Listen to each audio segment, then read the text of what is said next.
प्रिय रसिकजनों, जय श्री कृष्ण। आज कृष्ण आवेशनी चैनल पर हम एक नई श्रृंखला प्रारंभ करने जा रहे हैं। त्रिवेणी संगम, श्री यमुना जी के 41 पद। ऐसा तो क्या है कि इसे त्रिवेणी संगम कहा गया? इस नाम त्रिवेणी संगम के पीछे एक रहस्य है। इसमें 3 धाराएं एक साथ प्रवाहित होंगी। एक तो हिंदी में पदों का भावार्थ और विवेचन, दूसरा गुजराती में उसका सरल सार कालिंदी बेटी जी के वचनामृत में से, तीसरा ब्रजभाषा में 84,252 वैष्णव वार्ता संगति के साथ।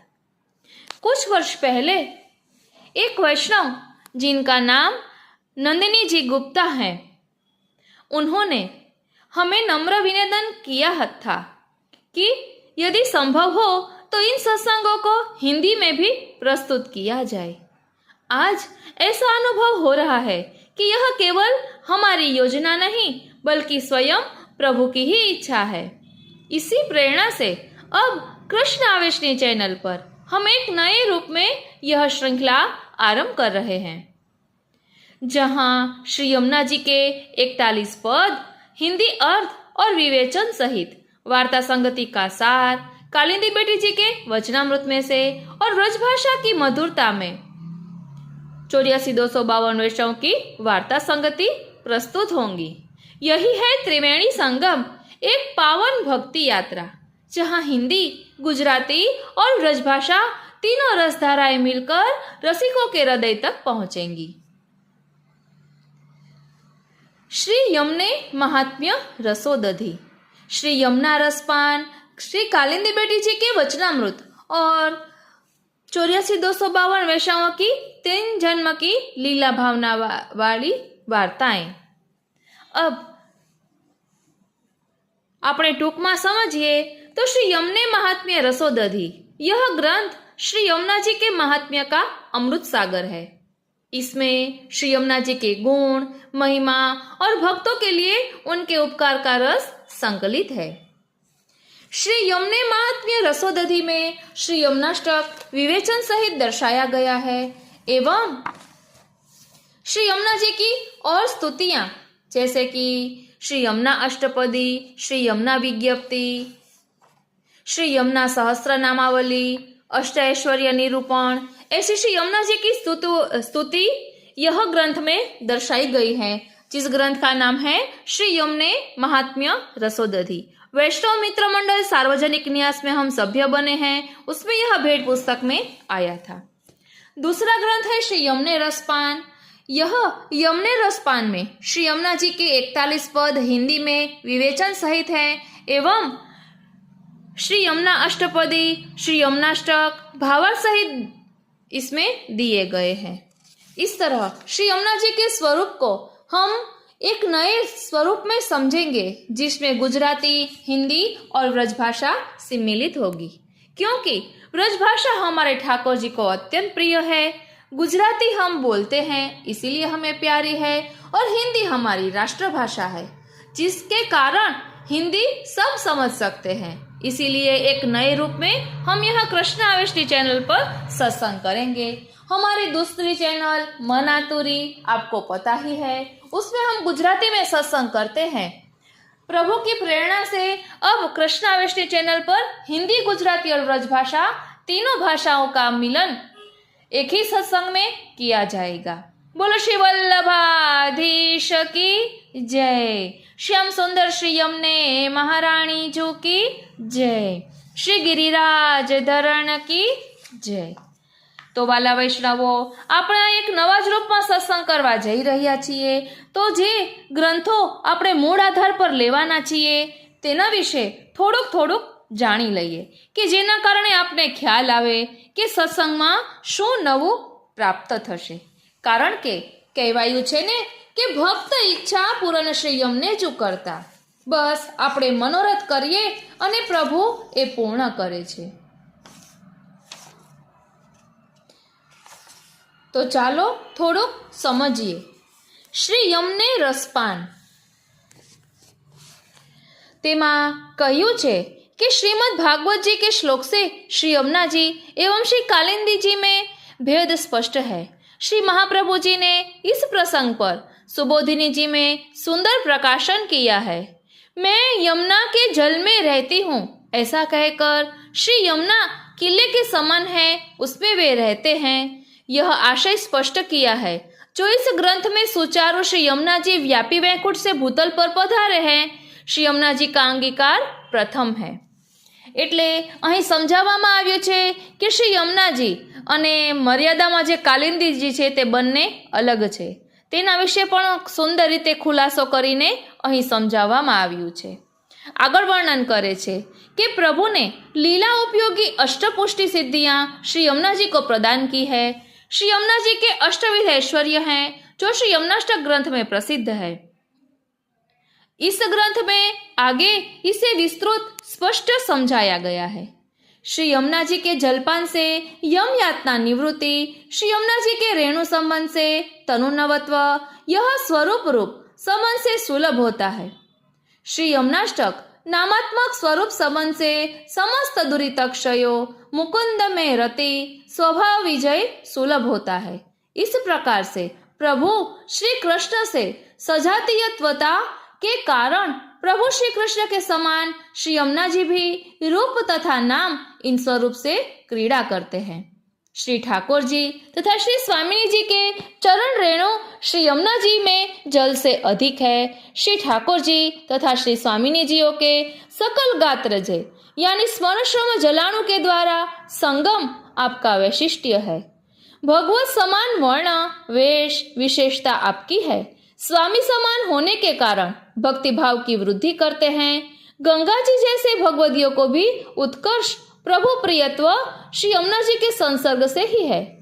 श्री महाप्रभु जी कालिंदी एवं श्री यमुना जी में भेद अभेद बतलाते हैं तथा श्री यमुना जी की स्तुति करते हुए सुरसुते सदा हे सूर्यपुत्री श्री यमुना इस प्रकार का उच्चारण करते हैं। श्री कृष्ण श्री यमुना जी श्री महाप्रभु जी तीनों में ही सजातीयत्व धर्म रहा हुआ है। आपकी समानताएं इस प्रकार है। એટલે અહીં કહે છે કે શ્રીનાથજી શ્રી યમુનાજી અને શ્રી મહાપ્રભુજી ત્રણેયમાં સમાનતા રહેલી છે। હવે તે સમાનતા કઈ રીતે છે તેનું ભાવ દર્શન કરીએ। प्रभु भाव स्वरूप है जैसा कि रस वैसह इस श्रुति में कहा गया है कि ऐसे रस स्वरूप प्रभु श्री कृष्ण उनके मुखारविंद रूप होने से श्री आचार्य महाप्रभु जी भी रस रूप हैं। ठीक उसी प्रकार श्री यमुना जी द्रवीभूत रसात्मिका हैं, अतः रस रूप ही है। जिस प्रकार से प्रभु में पुम भावात्मक भगवत स्वरूप भी है एवं स्त्री भावात्मक स्वामिनी स्वरूप भी है, उसी प्रकार से श्री यमुना जी में भी स्वामिनी भाव के कारण स्त्रीत्व भी है तथा निरंतर भगवत लीला श्री यमुना जी में ही होने के कारण श्री यमुना जी निरंतर भगवत भाव करती रहती हैं। उनमें भगवत रूपता भी है। श्री कृष्ण स्वरूपा श्री यमुना जी ही हैं। प्रभु से विरह के समय आप ही प्रभु का स्वरूप धारण करके श्री स्वामिनी जी एवं गोपिकाओं को श्याम स्वरूप भगवत स्वरूप के दर्शन करवा कर उनको सुख प्रदान करती है। इसीलिए श्री यमुना जी भगवत रूपता भी हैं। ठीक उसी प्रकार से श्री आचार्य जी वल्लभाचार्य जी में पुम भाव के साथ साथ गूढ़ स्त्री भाव भी है। इस प्रकार से आप तीनों ही स्वरूप में समान जातीयत्व है, अतः नमन ही कर्तव्य है। श्री यमुना जी का महात्म्य श्री पुरुषोत्तम के समान ही वेद धर्मशास्त्र संहिता संप्रदाय अन्य ग्रंथों में स्तुतियों में सहस्त्र नाम में भगवद लीला में भी प्रकट ही है। आ रीते यमुना रसपानने प्रस्तावना रूपे आपणे जोयुं।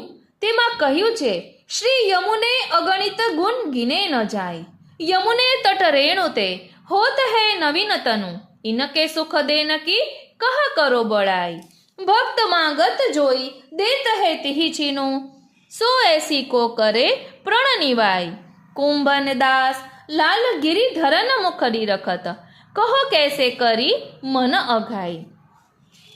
હવે અહીં શ્રી અનંત શ્રી વિભૂષિત જગત ગુરુ દ્વિતીય પીઠાધીશ્વર ગોસ્વામી શ્રી કલ્યાણરાયજી મહારાજશ્રીના વચનામૃત આપેલા છે શ્રી યમને રસપાનમાં. તો તેનું થોડું ભાવદર્શન કરી લઈએ. અહીં આપ કહે છે, કૃષ્ણમ કૃષ્ણ સમામ કૃષ્ણ રૂપામ કૃષ્ણ રસાત્મિકામ કૃષ્ણ લીલા અમૃત જલામ કૃષ્ણ સંબંધકારિણી. તેમજ આ યમુના વિજ્ઞપ્તિમાં શ્રી હરિરાયજી કહે છે, તો વિઠ્ઠલનાથજી શ્રી યમુનાષ્ટપદીમાં કહે છે, નમો દેવી યમુને નમો દેવી યમુને હર કૃષ્ણ મિલનાંતરાય. જગત ઉદ્ધારિણી શ્રી ભગવત ભક્તિદાયિની ભક્ત વત્सल श्रीमद यमुना महारानी का अलौकिक आधिदेविक महात्म्य तो स्वयमेव सर्वत्र प्रकाशमान है ही. इसीलिए आज भी व्रजमंडल के मथुरा गोकुल से लेकर तीर्थ प्रयाग के विशेष मुख्य त्योहार पर्वों एवं महाकुंभ आदि पर मंगल स्नान पान या प्रोक्षण आदि करने का क्रम पूर्व से ही प्रचलित रहा है.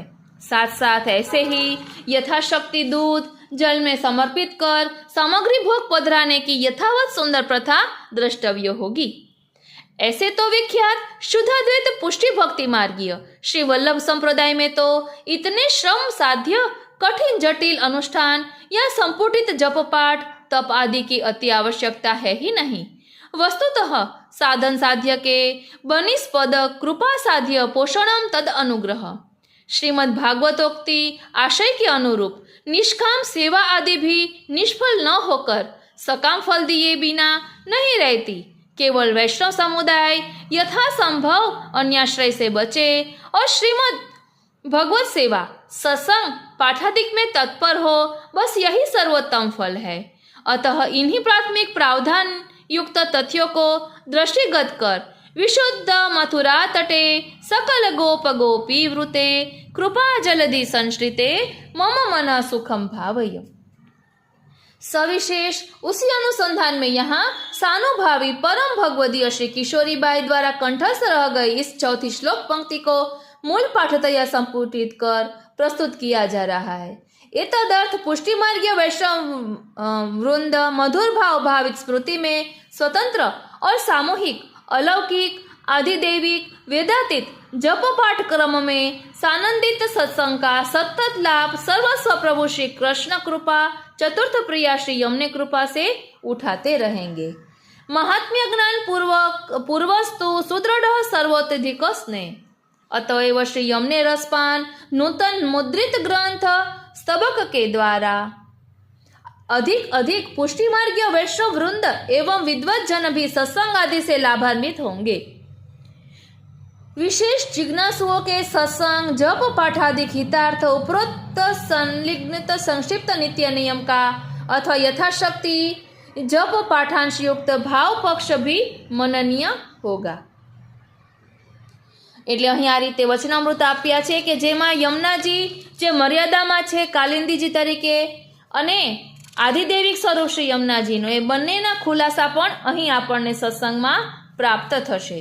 એવી જ રીતે પૂજ્યપાદ ગોસ્વામી 108 દિવ્યેશ કુમારજી મહારાજશ્રી પણ અહીં કહે છે કે સર્વલીલા પરિકર से सेव्यमान कलानिधि श्री ठाकुर जी श्री महाप्रभु जी के हृदय में विराजमान है. अतः श्री वल्लभ जिन पर कृपा करे उन जीवों के हृदय में श्री ठाकुर जी लीला सहित विराजते हैं. ऐसे भक्तों को श्री यमुना जी सर्वस्व का दान करते हैं, क्योंकि जहाँ पर कृपा श्री वल्लभ करे ताके श्री यमुने सदा बसजू रहे ही. अतः वैष्णव को श्री यमुना जी के असीम स्नेह तथा कृपा के गुणगान नित्य करने चाहिए, जिससे आप में श्री यमुना जी की कृपा से व्यसन दशा का स्नेह प्रकट होगा और श्री ठाकुर जी शीघ्र प्रसन्न होकर कृपा करेंगे. अतः नंददास जी गान करते हैं, ताते श्री यमुने यमुने जुगाओ. अर्थात जो यह देह से ही श्री ठाकुर जी को प्राप्त करना हो तो श्री यमुना जी के स्नेहपूर्ण स्वरूप का एवं कृपा रसयुक्त लीलाओं का गुणगान करना चाहिए. आ रीते श्री यमुने महात्म्य रसोदधी मां श्री यमुनाजीना स्वरूपने खूब सुंदर रीते वर्णववामां आव्युं छे. हवे आपणे वात करीए, आपणे जे गुजरातीमां सारांश लेवाना छे यमुनाजीना 41 पदनी. तो एमां कहेवानुं ए के શ્રી કાલિંદી બેટીજીના 41 પદના જે વચનામૃત છે તેમાંથી આ સંકલન કરેલું છે, જેમાં દર્શાવ્યું છે કે રાગ એ શ્રી યમુનાજીનું સ્વરૂપ છે, ભોગ એ શ્રી સ્વામિનીજીનું સ્વરૂપ છે, શ્રૃંગાર એ વ્રજભક્તોનું સ્વરૂપ છે, કૃપા શક્તિ શ્રી યમુનાજી છે, ઈચ્છા શક્તિ શ્રી સ્વામિનીજી છે, લીલા શક્તિ શ્રી ઠાકોરજીનું સ્વરૂપ છે, સ્નેહ શ્રી યમુનાજીનું સ્વરૂપ છે, રસ શ્રી સ્વામિનીજીનું સ્વરૂપ છે અને સાગર શ્રી ઠાકોરજીનું સ્વરૂપ છે. પ્રેમ આસક્તિ વ્યસન ને તન્મયતાની વાત કરીએ તો પ્રેમ એ શ્રી ઠાકોરજીનું સ્વરૂપ છે, આસક્તિ એ શ્રી સ્વામિનીજીનું સ્વરૂપ છે, વ્યસન એ વ્રજભક્તોનું સ્વરૂપ છે અને તન્મયતા એ શ્રી યમુનાજીનું સ્વરૂપ છે. દરરોજ પ્રભુના ચરણારવિંદમાં એ વિનંતી ધરવી કે હે પ્રભુ, હું આપનાથી દૂર ન થઈ જાઉં, એવી તેની કાળજી આપ રાખજો. વાલા વૈષ્ણવો, અહીં 41 પદના વચનામૃતનું જે સંકલન છે તેમાં દરેક પદ ની વાર્તા સંગતિ તેમાં દર્શાવેલી છે. એટલે આપણે પછી પદ બોલીએ અને વાર્તાનું અનુસંધાન થાય તો એટલો અનેરો આનંદ આવે કે રોમ રોમ પુલકિત થઈ જાય. માટે આપણે સૌપ્રથમ હિન્દી પદ, ત્યારબાદ તેનો ભાવાર્થ અને વિવેચન હિન્દીમાં અને પછી ગુજરાતીમાં આ સંકલન છે તે લઈશું અને ત્યારબાદ વ્રજભાષામાં અહીં જે વાર્તા દર્શાવી છે, વાર્તાના જે નંબર હોય એ વાર્તાનું આપણે વ્રજભાષામાં લીલા ચિંતન કરીશું. અને તેની સાથે સાથે ત્રણ જન્મની લીલા ભાવના વાળું પુસ્તક છે, એટલે તેમાં જેનાથી પ્રકટ્યા હોય તેનો ભાવ એટલે મૂળ સુધી પહોંચવાનો આપણે પ્રયાસ કરીશું. કારણ કે આપણે નિત્ય નિયમના સ્તોત્રપાઠમાં 41 પદનો પાઠ કરીએ છીએ, પરંતુ પોપટની જેમ પાઠ કરવા કરતા ભલે ને પદનો એક એક પંક્તિનું ભાવદર્શન ઊંડાણપૂર્વક કરીએ તો કેવો અનેરો આનંદ આવે. ત્યારબાદ પાઠ કરીએ ને તો કંઈક અલગ જ અનુભૂતિ થશે. અને આ બહાને આપણે નિત્ય નિયમના જે સત્સંગનો પ્રકાર હોય તે પણ કરી શકાય. જેમ કે યમુનાજીના 41 પદને આપણે આ રીતે નિત્ય સત્સંગમાં રાખીએ તો તેમાં આપણે અહીં ઘણી જગ્યાએ ભાગવતજીની પણ વાત આવશે, સાથે સાથે 84-252 વૈષ્ણવની પણ વાત આવશે. તો આપણે નિત્ય નિયમના જે સત્સંગ કરતા હોઈએ છીએ તેમાં પણ એવી રીતે હોય છે ને કે ભાગવતજી, શિક્ષાપત્ર, 84-252 વૈષ્ણવની વાર્તા, આપણું પુષ્ટિમાર્ગનું કોઈ એક બીજું પુસ્તક. તો એવી રીતે આ રીતે પણ સત્સંગમાં લઈ શકાય કે 84-252 વૈષ્ણવ આપણે અલગથી ન વાંચીએ અને કેન્દ્રમાં શ્રી યમુનાજીના 41 પદ રાખીને તેમાં દર્શાવેલી વાર્તાને લઈએ તો અનેરો આનંદ આવે. કારણ કે પ્રભુને પણ નિત્ય લીલા નિત્ય નૌતન શ્રુતિ ન પામે પાર એમ કહ્યું છે ને, તો પ્રભુને પણ અલગ અલગ પ્રકારે ગુણગાન ગમે છે. તો આપણે 41 પદને એક નવા રૂપમાં લઈએ તો પ્રભુને પણ આનંદ આવે. કારણ કે પ્રભુએ સ્વયં કહ્યું છે કે મને વ્રજભાષા ખૂબ જ પ્રિય છે. તો આપણે મૂળ ગ્રંથોને એ બહાને વાંચીએ, તેનું મનન ચિંતન કરીએ. કારણ કે અમારી પાસે વ્રજભાષામાં પણ પુસ્તક છે, બિરાજે છે, અને ગુજરાતીમાં પણ વાર્તાનું પુસ્તક બિરાજે છે. તો આપણે આમાં વ્રજભાષામાં લઈશું કે જેના કારણે મૂળ ગ્રંથોને પણ આપણે સમજવાનો રંચક પ્રયાસ કરી શકીએ.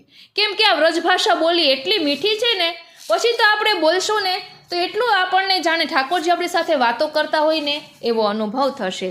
માટે આ ત્રિવેણી સંગમ નામ રાખવા પાછળનું એ જ કારણ છે કે આપણે સમજી શકીએ કે અહીં ગુજરાતી, હિન્દી અને વ્રજભાષા ત્રણેય ભાષાનો આપણે લઈશું સત્સંગમાં કે જેના કારણે દરેક પ્રકારના વૈષ્ણવો આ સત્સંગનો લાભ લઈ શકે. અને નવું શીખવું પણ જોઈએ, કારણ કે આ જીવન આપણને કંઈક ને કંઈક નવું શીખવે જ છે. તો હવે આપણે આ 252 ને 84 વૈષ્ણવની વાર્તાની વાત કરીએ ને તો તેમાં પણ આગળ 84 વૈષ્ણવની વાર્તાનો સાર આપેલો છે. એટલે કે એક એક વૈષ્ણવની વાર્તાથી આપણે શું મનન કરી શકીએ એવી રીતે પણ દર્શાવેલું છે. તેમના 3 જન્મ વિશે પણ દર્શાવેલું છે. 252 વૈષ્ણવ વાર્તાની માં પણ ઓ શ્રીનાથજી વાર્તાના સાર રૂપે સૂત્ર, મનનીય સૂત્ર જેને કહેવાય ને તે દર્શાવ્યું છે. જેમ કે श्री यमुना जी व्रजलीला की अधिष्ठात्री है, व्रजलीला को सौभाग्य तो इन्हें की कृपाते प्राप्त होता है। એટલે હવે અહીં જે વાર્તા છે તેમાં સંખ્યા 150 આપી છે. એટલે આ વૈષ્ણવમિત્ર મંડળ સાર્વજનિક ન્યાસના 3 ભાગમાં જે 252 વૈષ્ણવના પુસ્તક આવે છે વ્રજભાષામાં તેની વાત કરું છું. એટલે તેમાં કહે છે कि गोकुल जो भक्त कुल तिनके देवता श्री गोवर्धन नाथ जी हैं, ताते उनको आश्रय करनो और को आश्रय सर्वथा न करनो। आगळ बीजी एक वार्ताना सार रूपे कहे छे कि वैष्णव को श्री गुसाई जी और श्री गोवर्धन नाथ जी में भिन्न बुद्धि सर्वथा न करनी। स्वामी सेवक भाव प्रकट करने अर्थ आप दोई रूप धरी लीला करत है। એટલે આવા એક એક વાક્ય આપણે એમ થાય કે આટલો સુંદર આ વાર્તાનો ભાવ છે, ફક્ત એમનો વાંચવા કરતાં તેમાં રહેલા મર્મને સમજીને કરીએ તો અનેરો આનંદ આવે। એટલે આ તો ફક્ત આપને ઇન્ફોર્મેશન માટે આ અલગથી સત્સંગ લીધેલો છે। હવે આપણે બસ પ્રભુ કરાવે કરાવે શ્રીનાથજી, આપણે હવે આ રીતે સત્સંગ લઈશું। બોલો શ્રી વલ્લભાધીશ કી જય। માટે પ્રિય વૈષ્ણવો જરૂરથી જણાવશો કે શું આપને પણ એવી ઉત્સુકતા આતુરતા છે આ રીતે 3 પ્રકારનો સત્સંગ એકસાથે કરવાની? તો જરૂરથી આપના ભાવને કોમેન્ટ બોક્સમાં દર્શાવશો। जय श्री कृष्ण। आज का यह सत्संग श्रीनाथ जी, श्री यमुना जी और श्री महाप्रभु जी के चरणारविंद में समर्पित करती हूँ। जय